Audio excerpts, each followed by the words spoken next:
CM ಸ್ಥಾನಕ್ಕೆ ಇಂದು ಸಿದ್ದರಾಮಯ್ಯನವರು ರಾಜೀನಾಮೆಯನ್ನ ಕೊಟ್ಟಿರುವಂತದ್ದು. ರಾಜೀನಾಮೆ ಬಳಿಕ ದೆಹಲಿಗೆ ಸಿಎಂ ಸಿದ್ದರಾಮಯ್ಯನವರು ಮತ್ತೆ ಹೋಗ್ತಾರೆ ಅಂತ.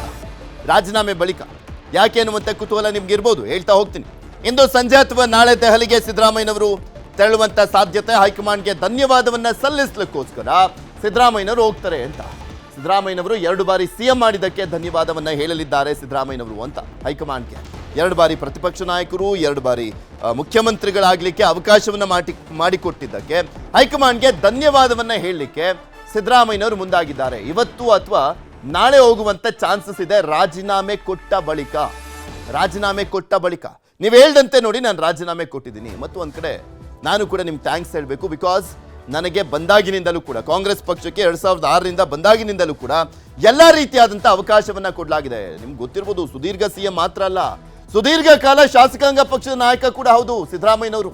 2009ರಿಂದ ಅವರು ಪ್ರತಿಪಕ್ಷ ನಾಯಕರಾದ ಬಳಿಕದಿಂದ ಕೂಡ ಇದುವರೆಗೂ ಅವರೇನೆ ಶಾಸಕಾಂಗ ಪಕ್ಷದ ನಾಯಕ. ಹತ್ತತ್ರ 17 ವರ್ಷ 18 ವರ್ಷ ಸಿದ್ದರಾಮಯ್ಯನವರೊಬ್ಬರೇ ಶಾಸಕಾಂಗ ಪಕ್ಷದ ನಾಯಕರಾಗಿದ್ದಂಥವ್ರು. ಅದು ಅಷ್ಟು ಈಸಿ ಅಲ್ಲ. ಶಾಸಕರ ಬೆಂಬಲ ಆ ರೀತಿಯಾಗಿತ್ತು ಅನ್ನುವಂಥ ಮೆಸೇಜ್ ಅದು. ಶಾಸಕರ ಬೆಂಬಲ, ಪ್ರಶ್ನಾತೀತ ನಾಯಕರಾಗಿದ್ದಂಥವ್ರು ಸಿದ್ದರಾಮಯ್ಯನವರು ಕಾಂಗ್ರೆಸ್ ಪಕ್ಷದಲ್ಲಿ. ನಾನು ಹೇಳ್ತಾ ಇದ್ನಲ್ಲ ಆರಂಭದಲ್ಲಿ, ಅನಿವಾರ್ಯವಾಗಿ ಕಾಂಗ್ರೆಸ್ಗೆ ಬಂದಂಥವ್ರು, ಅಧಿಪತಿಯಾಗಿ ಮರೆದಂಥವ್ರು ಸಿದ್ದರಾಮಯ್ಯನವರು. ತಮಾಷೆ ಮಾತಲ್ಲ ಅದು. ಯಾಕೆಂದ್ರೆ ಹೊರಗಡೆಯಿಂದ ಬಂದಂಥ ವ್ಯಕ್ತಿ ಇಷ್ಟು ಗಟ್ಟಿಯಾಗಿ ನಿಂತ್ಕೊಂಡು ಎಲ್ಲ ಸ್ಥಾನಮಾನವನ್ನ ಪಡ್ಕೊಳ್ಳುವಂಥದ್ದು, ಅದಕ್ಕೆ ತಕ್ಕನಾಗಿ ಪಕ್ಷನೂ ಕೂಡ ನಂಬಿಕೆ ಇಟ್ಟು ಅವ್ರಿಗೆ ಎಲ್ಲವನ್ನೂ ಕೊಟ್ಟಿದ್ದು ಈಸಿ ಮಾತಲ್ಲ ಅದು. ಇದ್ರ ಬಗ್ಗೆ ಇನ್ನಷ್ಟು ಮಾಹಿತಿಯನ್ನ ಕೊಡ್ತಾ ಹೋಗ್ತಾರೆ ನಮ್ಮ ಪೊಲಿಟಿಕಲ್ ಬ್ಯೂರೋ ಮುಖ್ಯಸ್ಥರಾಗಿರುವಂತಹ ಚಿದಾನ್ ಪಟೇಲ್. ನ್ಯೂಸ್ ಡೆಸ್ಕ್ ಇಂದ ನಮ್ಮ ಜೊತೆ ನೇರ ಸಂಪರ್ಕದಲ್ಲಿ ಜಾಯ್ನ್ ಆಗಿದ್ದಾರೆ. ಪಟೇಲ್ರೆ, ಸುದೀರ್ಘ ಕಾಲದ ಮುಖ್ಯಮಂತ್ರಿ, ಸುದೀರ್ಘ ಕಾಲದ ಪ್ರತಿಪಕ್ಷ ನಾಯಕ, ಸುದೀರ್ಘ ಕಾಲದ ಶಾಸಕಾಂಗ ಪಕ್ಷದ ನಾಯಕ, ಹಾಗೆ ಸುದೀರ್ಘ ಕಾಲ ಬಜೆಟ್ ಅನ್ನ ಮಂಡಿಸಿದಂತ ಎಲ್ಲಾ ಕೀರ್ತಿಯೂ ಕೂಡ ಸಿದ್ದರಾಮಯ್ಯನವರಿಗೆ ಸಲ್ಲುತ್ತೆ. ಇವತ್ತು ಅವರು ರಾಜೀನಾಮೆಯನ್ನ ಕೊಡ್ತಾ ಇದ್ದಾರೆ. ಸೊ ಏನೇನೆಲ್ಲ ಡೆವಲಪ್ಮೆಂಟ್ಗಳು ಸದ್ಯಕ್ಕೆ ಆಗ್ತಾ ಇದೆ, ಮತ್ತೆ ಸಿದ್ದರಾಮಯ್ಯನವರು ರಾಜೀನಾಮೆಯನ್ನ ಇವತ್ತು ಕೊಟ್ಟ ಬಳಿಕ ಮತ್ತೆ ದೆಹಲಿಗೆ ಹೋಗ್ತಾರೆ ಅಂತ ಹೇಳಲಾಗ್ತಾ ಇದೆ. ಏನ ಪಾಸಿಬಿಲಿಟೀಸ್, ಯಾವ ಕಾರಣಕ್ಕೆ ಅನ್ನುವಂಥ ನಿರೀಕ್ಷೆ ಇದೆ ಸಹಜವಾಗಿ?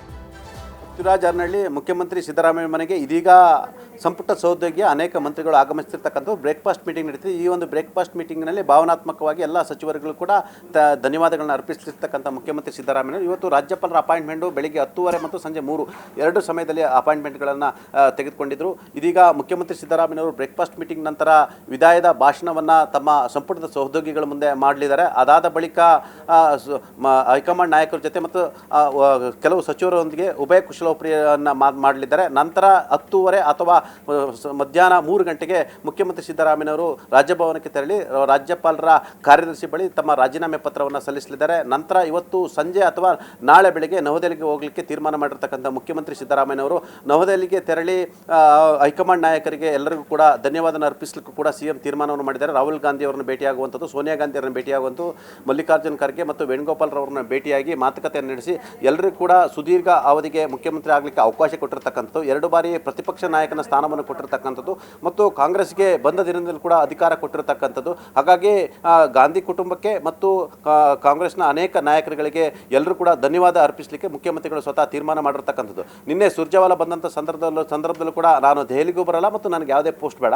ಮತ್ತು ನನ್ನ ಮಗನನ್ನು DCA ಮಾಡುವ ಅಗತ್ಯವೂ ಇಲ್ಲ ಅಂತೇಳಿ ಕಡಾಖಂಡಿತವಾಗಿ ಹೇಳಿರುವಂಥದ್ದು ಕೂಡ ಎಲ್ಲೊಂದು ಕಡೆ ಇದು ಹೈಕಮಾಂಡ್ಗೆ ನುಂಗಲಾರದ ಬಿಸಿ ತುಪ್ಪವಾಗಿ ಪರಿಣಮಿಸಿರ್ತಕ್ಕಂಥದ್ದು. ಮುಖ್ಯಮಂತ್ರಿಗಳು ಎಷ್ಟು ಮೌನವಾಗಿರ್ತಾರೆ, ಆ ಮೌನವೇ ಎಲ್ಲೊಂದು ಕಡೆ ಕಾಂಗ್ರೆಸ್ಗೆ ಮುಂದಿನ ದಿನಗಳಲ್ಲಿ ವಿರುದ್ಧ ಮತಗಳಾಗ್ತವೆ ಎಂಬ ಆತಂಕ ಕೂಡ ಎದುರಾಗಿರ್ತಕ್ಕಂಥದ್ದು. ಈಗಾಗಲೇ ದೇಶಾದ್ಯಂತ ಚರ್ಚೆ ಆರಂಭ ಆಗಿರ್ತಕ್ಕಂಥದ್ದು. ಪ್ರಮುಖ ವಿಪಕ್ಷ ಭಾರತೀಯ ಜನತಾ ಪಕ್ಷ ಅಹಿಂದ ಹೇಳ್ತಕ್ಕಂಥ OBC ಅಂತ ಹೇಳ್ತಕ್ಕಂಥ ಕಾಂಗ್ರೆಸ್ ಈಗ OBC ನಾಯಕನಿಗೆ ಅಧಿಕಾರದಿಂದ ಕೆಳಗಿಳಿಸಿದೆ ಅಂತೇಳಿ ಆರೋಪ ಮಾಡಲಿಕ್ಕೆ ಶುರು ಮಾಡಿರ್ತಕ್ಕಂಥದ್ದು. ನಿನ್ನೆ ಅಷ್ಟೇ ಮಾಜಿ ಮುಖ್ಯಮಂತ್ರಿ ಬಸವರಾಜ ಬೊಮ್ಮಾಯಿರವರು ಅಹಿಂದ ನಾಯಕರನ್ನು ಕೆಳಗಿಳಿಸಿರ್ತಕ್ಕಂಥದ್ದು. ಹಾಗಾಗಿ ಇದು ಅಹಿಂದ ವರ್ಗಕ್ಕೆ ಅನ್ಯಾಯ, ಇದು ದೇಶದ ಅಹಿಂದ ವರ್ಗಕ್ಕೆ ಅನ್ಯಾಯ ಅಂತೇಳಿ ಈಗಾಗಲೇ ಹೇಳಿಕೆಯನ್ನು ಕೊಟ್ಟಿರ್ತಕ್ಕಂಥದ್ದು.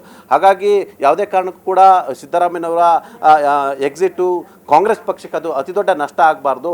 ರಾಜ್ಯದ ಅತಿ ದೊಡ್ಡ ಜನಸಂಖ್ಯೆ ಅಂತ ಕರೆಸ್ಕೊಳ್ತಕ್ಕಂಥ 3ನೇ 4ನೇ ಅತಿ ಹೆಚ್ಚು ಜನಸಂಖ್ಯೆ ಹೊಂದಿರತಕ್ಕಂಥ ಕುರುಬ ಸಮುದಾಯ ಔಟ್ ಆ್ಯಂಡ್ ಔಟು ಕಾಂಗ್ರೆಸ್ ಪರವಾಗಿ ಇರ್ತಕ್ಕಂಥದ್ದು. ಹಾಗಾಗಿ ಮುಂದಿನ ದಿನಗಳಲ್ಲಿ ಕೈ ಹಿಡಿದಿದ್ದರೆ ಕಾಂಗ್ರೆಸ್ಗೆ ಅತಿ ದೊಡ್ಡ ನಷ್ಟ ಆಗುತ್ತೆ ಎಂಬ ಮಾತು ಕೂಡ ಕೇಳಿ ಬಂದಿರತಕ್ಕಂಥದ್ದು. ಯಾಕಂತ ಹೇಳಿದ್ರೆ ಮುಂದೆ GBA ಚುನಾವಣೆ ಇರ್ತಕ್ಕಂಥದ್ದು. GBA ಚುನಾವಣೆ 5 ಪಾಲಿಕೆಗಳನ್ನು ಗೆಲ್ಲುವಂಥ ಅನಿವಾರ್ಯತೆ ಕೂಡ ಮುಂದೆ ಬರ್ತಕ್ಕಂಥ ಮುಖ್ಯಮಂತ್ರಿ ಆಗಿ ಬರ್ತಕ್ಕಂಥ DK ಶಿವಕುಮಾರ್ಗೆ ಇರ್ತಕ್ಕಂಥ. ಹಾಗಾಗಿ ಎಲ್ಲೊಂದು ಕಡೆ ಅಹಿಂದ ಮತಗಳೇನಾದರೂ GBAಯಲ್ಲಿ ಉಲ್ಟಾ ಹೊಡೆದ್ರೆ ಅದು ಕಾಂಗ್ರೆಸ್ಗೆ ದೊಡ್ಡ ಮರ್ಮಾಘಾತ ಆಗುತ್ತೆ. ಯಾಕಂತ ಹೇಳಿದ್ರೆ ಮುಖ್ಯಮಂತ್ರಿ ಆಗಿರ್ತಕ್ಕಂಥ DK ಶಿವಕುಮಾರ್ ಅವರು 5 ಪಾಲಿಕೆಗಳಲ್ಲಿ ಕನಿಷ್ಠ 3 ಅಥವಾ 4 ಗೆದ್ದು ತೋರಿಸುವ ಮುಖಾಂತರ ತಮ್ಮ ನಾಯಕತ್ವವನ್ನು ಪ್ರೂವ್ ಮಾಡ್ತಕ್ಕಂಥ ಅನಿವಾರ್ಯತೆ ಇದ್ದಿರ್ತಕ್ಕಂಥದ್ದು. ಮತ್ತು ಸುಪ್ರೀಂ ಕೋರ್ಟ್ ಕೂಡ ಆಗಸ್ಟ್ 30 ಒಳಗಡೆ GBA ಚುನಾವಣೆಯನ್ನು ಮಾಡಬೇಕಂತೇಳಿ ಸೂಚನೆಯನ್ನು ಕೊಟ್ಟಿರ್ತಕ್ಕಂಥದ್ದು ಮತ್ತು ಆದೇಶವನ್ನು ಕೂಡ ಮಾಡಿರ್ತಕ್ಕಂಥದ್ದು. ಹಾಗಾಗಿ ಮುಂಬರಲಿರ್ತಕ್ಕಂಥ 2 ರಿಂದ 3 ತಿಂಗಳು ಬರ್ತಕ್ಕಂಥ GBA ಚುನಾವಣೆ ಕೂಡ ಕಾಂಗ್ರೆಸ್ ಪಾಲಿಗೆ ಅತಿ ದೊಡ್ಡ ಮಹತ್ವದ ಚುನಾವಣೆ ಅಂತಲೇ ಹೇಳಲಾಗ್ತಿದೆ. ಹಾಗಾಗಿ ಈಗಾಗಲೇ ಸಿದ್ದರಾಮಯ್ಯನವರು ನಾನು ರಾಹುಲ್ ಗಾಂಧಿ ಅವರಿಗೆ ರಾಜೀನಾಮೆ ಕೊಡ್ತೀನಿ ಅಂತೇಳಿ ಮಾತು ಕೊಟ್ಟಿದ್ದೇನೆ, ಹಾಗಾಗಿ ಮಾತಿನಂತೆ ನಡೆದುಕೊಳ್ತೀನಿ ಅಂತ ಹೇಳ್ತಿರ್ತಕ್ಕಂಥದ್ದು. ಹಾಗಾಗಿ ನಿನ್ನೆ ಕೂಡ ಅನೇಕ ಶಾಸಕರುಗಳು ಮತ್ತು ಅವರ ಆಪ್ತ ಸಚಿವರುಗಳು ಕೂಡ ಯಾವುದೇ ಕಾರಣಕ್ಕೂ ರಾಜೀನಾಮೆ ಕೊಡಬೇಡಿ,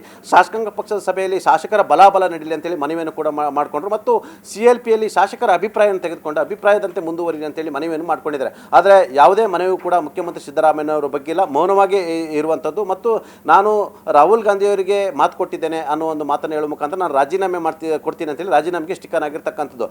ನಿನ್ನೆ ತಡರಾತ್ರಿ ರಾಜ್ಯಪಾಲರು ದಿಢೀರ್ನೆ ತಮ್ಮ ಪತ್ನಿಗೆ ಅನಾರೋಗ್ಯ ಕಾರಣಕ್ಕಾಗಿ ಇಂದೂರಿಗೆ ತೆರಳಿರ್ತಕ್ಕಂಥದ್ದು. ಈ ಸಂದರ್ಭದಲ್ಲಿ ಕೂಡ ಎಲ್ಲ ಒಂದು ಕಡೆ ಇನ್ನೂ ಕೂಡ ಕಾಲಾವಕಾಶ ಇತ್ತು, ರಾಜ್ಯಪಾಲರಿಗೆ ಖುದ್ದು ಇವರು ಭೇಟಿಯಾಗಿ ರಾಜೀನಾಮೆ ಪತ್ರವನ್ನು ಕೊಡಬೇಕಾಗಿತ್ತು. ಎಲ್ಲೊಂದು ಕಡೆ ಇದು ಮತ್ತೆ ಮುಂದೂಡುತ್ತೆ ಎಂಬ ಚರ್ಚೆಗಳು ನಡೀತಿತ್ತು. ಮತ್ತು ಎಲ್ಲೊಂದು ಕಡೆ ರಾಜ್ಯಪಾಲರು ಇಲ್ಲದಿದ್ದರೂ ಕೂಡ ನಾನು ನನ್ನ ಮಾತಿಗೆ ಬದ್ಧನಾಗಿದ್ದೀನಿ, ಹಾಗಾಗಿ ನಾನು ರಾಜ್ಯಪಾಲರ ಕಾರ್ಯದರ್ಶಿಗೆ ಹೋಗಿ ರಾಜೀನಾಮೆ ಕೊಡ್ತೀನಿ ಅಂತೇಳಿ ಈಗ ತಮ್ಮ ಆಪ್ತರ ಬಳಿ ಹೇಳ್ಕೊಂಡಿರ್ತಕ್ಕಂಥದ್ದು. ಆದ ಬಳಿಕ ಇವತ್ತು ಸಂಜೆ ಅಥವಾ ನಾಳೆ ಬೆಳಿಗ್ಗೆ ದೆಹಲಿಗೆ ಹೋಗಲಿಕ್ಕೆ ತೀರ್ಮಾನ ಮಾಡಿರ್ತಕ್ಕಂಥದ್ದು. ಬಹುತೇಕ ಇವತ್ತು ಸಂಜೆ ದೆಹಲಿಗೆ ಹೋಗಿ ನಾಳೆ ಸಾಧ್ಯ ಆದರೆ ಎಲ್ಲ ನಾಯಕರನ್ನ ಭೇಟಿಯಾಗಿ ಎಲ್ಲರೂ ಕೂಡ ಧನ್ಯವಾದ ಹೇಳಿ ಬೆಂಗಳೂರಿಗೆ ವಾಪಸ್ ಆಗಲಿದ್ದಾರೆ ಅಂತ ಹೇಳಲಾಗ್ತಿದೆ. ಒಟ್ಟಾರೆ ಮುಖ್ಯಮಂತ್ರಿ ಸಿದ್ದರಾಮಯ್ಯನವರು ಹೈಕಮಾಂಡ್ನ ಮಾತಿನಂತೆ, ಅದರಲ್ಲೂ ಕೂಡ ರಾಹುಲ್ ಗಾಂಧಿ ಅವರಿಗೆ ಕೊಟ್ಟ ಮಾತಿನಂತೆ ಸ್ಟಿಕ್ಕನ್ ಆಗಿ ರಾಜೀನಾಮೆ ಕೊಡಲಿಕ್ಕೆ ಮುಂದಾಗಿರ್ತಕ್ಕಂಥದ್ದು.